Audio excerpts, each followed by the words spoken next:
Hi, this is Spencer Brown, and I'm doing Module 16, Case Study for EDL 850. In this study, we know that Ms. Walker holds her students to very rigorous standards. She works in a district that is extremely affluent and high-performing students, and so her class is often a source of contention and stress for students as they compete for scholarships and honors like valedictorian and salutatorian.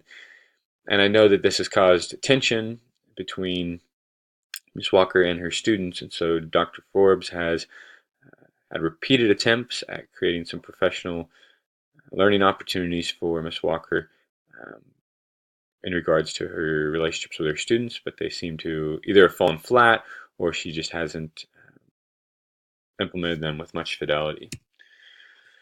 I also know that once these kind of initial conditions were set, they boiled to a point where a student contacted Ms. or at least an unidentified email contacted Ms. Walker and said, hey, look at this website. There's comments about you.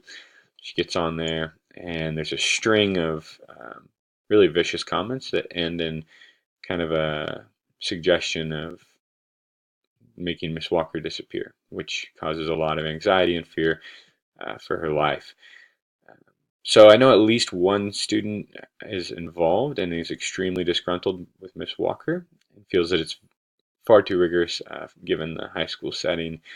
However, I don't know, I say at least one, because Miss Walker clearly kind of tried to point at one student, but there with a string of comments, this could have been multiple students. Um, I know that privacy and confidentiality are going to be really critical in this um, kind of the development of this situation, and that I also know just by my given knowledge of technology that it's not always easy to track, and so this could be a complicated um, track forward, I guess. And so what I need to know is I need to know what Miss Walker needs to feel safe. I think that being that she's the immediate victim in this, we need to and the severity of the fear, we need to make sure that whatever needs to happen for her to feel safe does happen. I need to know what district policy already exists around threatening behaviors or actions. And I need to know where the email came from, who the participants are in the website, and also that final post that became threatening. Because there's a variety of issues here. Not all of them are threatening ones. So the final post may be handled differently than purely participants on the website, but that's still there's still repercussions that may need to happen if there are more than one student involved. So my first step in my proposed plan is Miss Walker's safety. So I work closely with her to make sure that she feels like adequate precautions are being taken to protect her, and that I make sure that I give her respect in whatever time frame that may need to be. And so one possible example is if I have an SRO, Miss Walker may want that individual to be uh, have a little closer proximity to her room for the next couple weeks. Miss Walker may need to take a day or two off if she feels like she just needs to, um, if she feels like the threat is one that could be operational at school. And so, whatever Miss Walker needs to feel safe, we need to make sure that uh, she's taken seriously and that we give her the utmost respect in the situation, given that she is very fearful.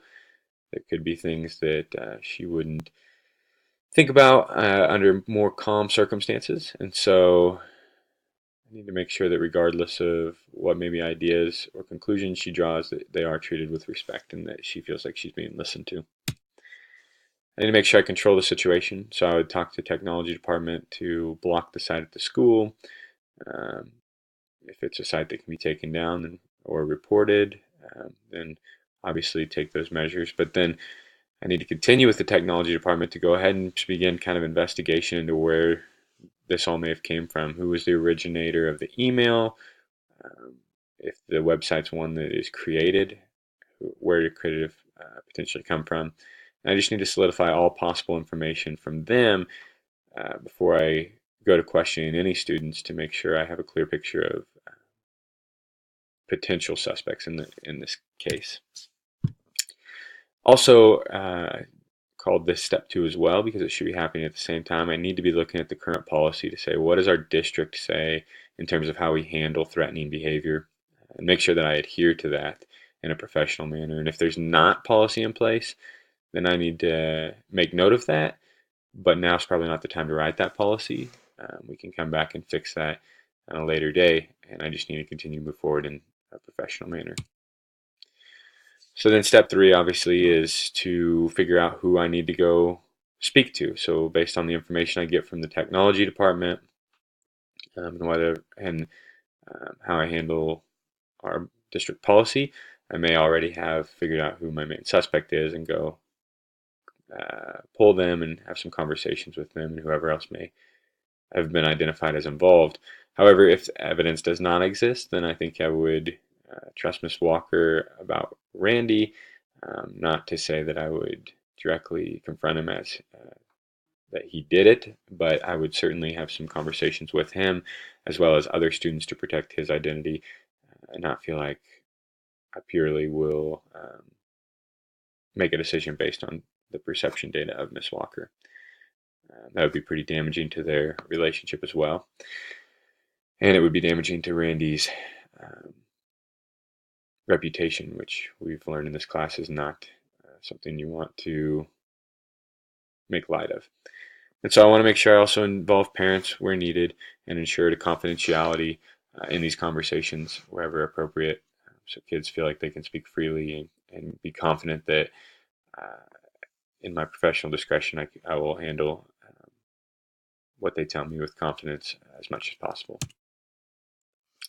And then step 4, obviously, is determine the repercussions. And I put this as this is kind of the first step of the resolution. However, something that needs to go hand in hand with that is as I determine repercussions, I need to consider whether those repercussions leave room to foster repair of whatever relationships there are. I also need to be careful not handing these out too quickly, given that this was purely an internet-based issue. There may not be direct evidence that it even was our students that made at least the final comments. Anyone could have jumped on and seen Miss Walker as a name and that had been cast in a bad light, and they could jump in and make their own comments, which has happened in other school districts as well. After immediate repercussions, I need to start thinking about what further measures need to happen to keep this from happening again. And so more professional learning with Miss Walker, but maybe this time not just about those student relationships, but an understanding of how to best utilize class perceptions. If it's true that it is rigorous beyond what the scope of the class should be, then we can have that conversation. But then if she's going to continue to be so rigorous, how does she foster relationships in light of that? And then also she's going to need help moving forward from this startling situation. And so I want to make sure that she gets whatever professional help she needs to feel like she can be at her best moving forward. Further discussion needs to happen with the students about what's going on with this class, what's the stress level and why, and then I need to make sure I take that into account because granted the situation may have been one or few students, but a lot of students are affected by whatever stress may be occurring in this class, and I need to get perception data from them to ensure academic success and personal well-being for all students, not just the ones involved.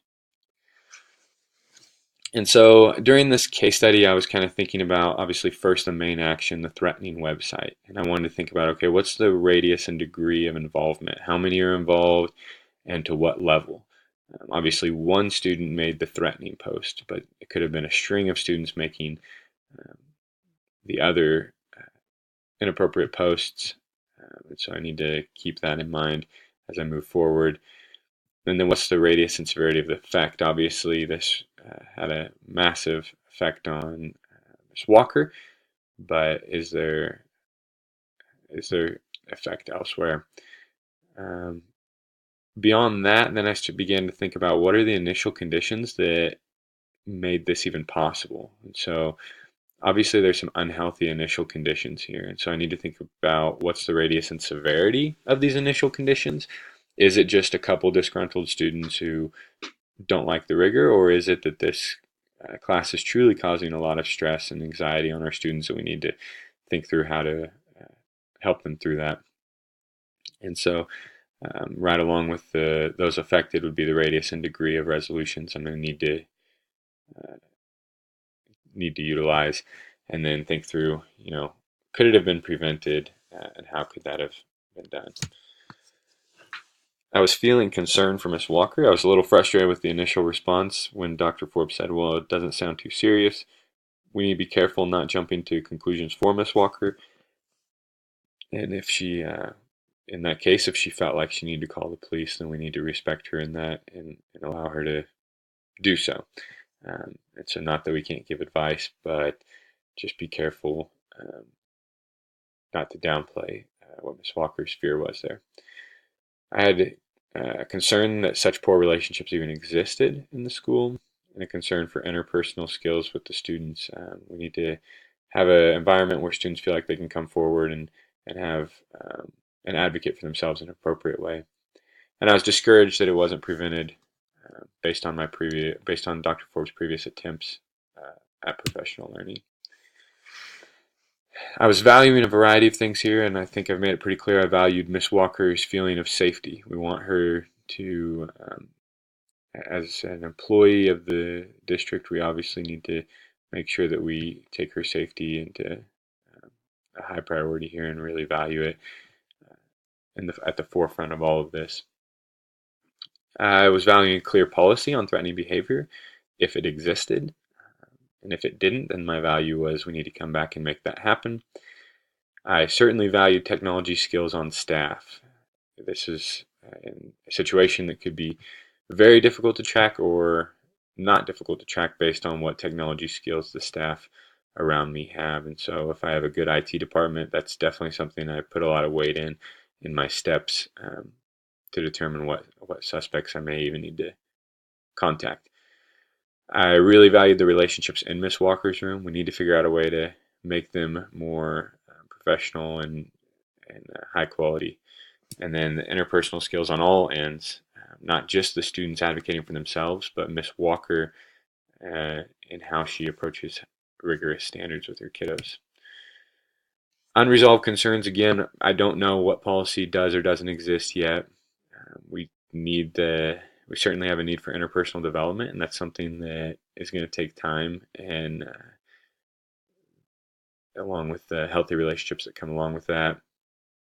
And then those initial conditions I spoke of, I gave some steps as to how we would go about beginning to resolve them, but they're at this point would not be resolved yet. And so I feel like I used integrity and ethical behavior, first of all, by making sure that I protected all of those who were individuals who were involved.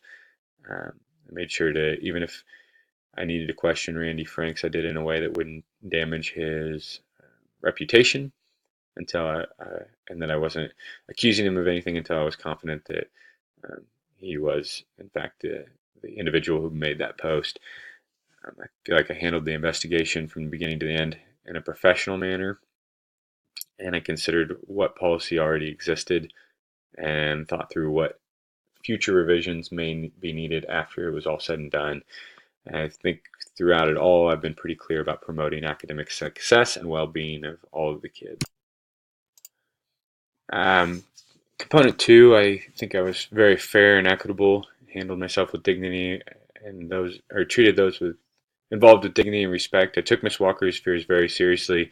I didn't jump to conclusions about any individual students. I considered the initial conditions, which I think is an important piece of fair and equitable here, because there are kids that are being affected by these initial conditions beyond just the ones who maybe made this website post. And so I need to make sure that kids are being treated in a fair and equitable way. And I adhered to ethical principles and professional norms as well. I held tight to my personal and professional code of ethics. I recognized my own role in this and didn't shy away from the fact that maybe something could have been done to begin with as an administrator to enhance that professional learning of Miss Walker. I understood that there were a lot of underlying needs here as opposed to just what was the obvious website. And finally, I considered the true well-being of all kids over any quick solution.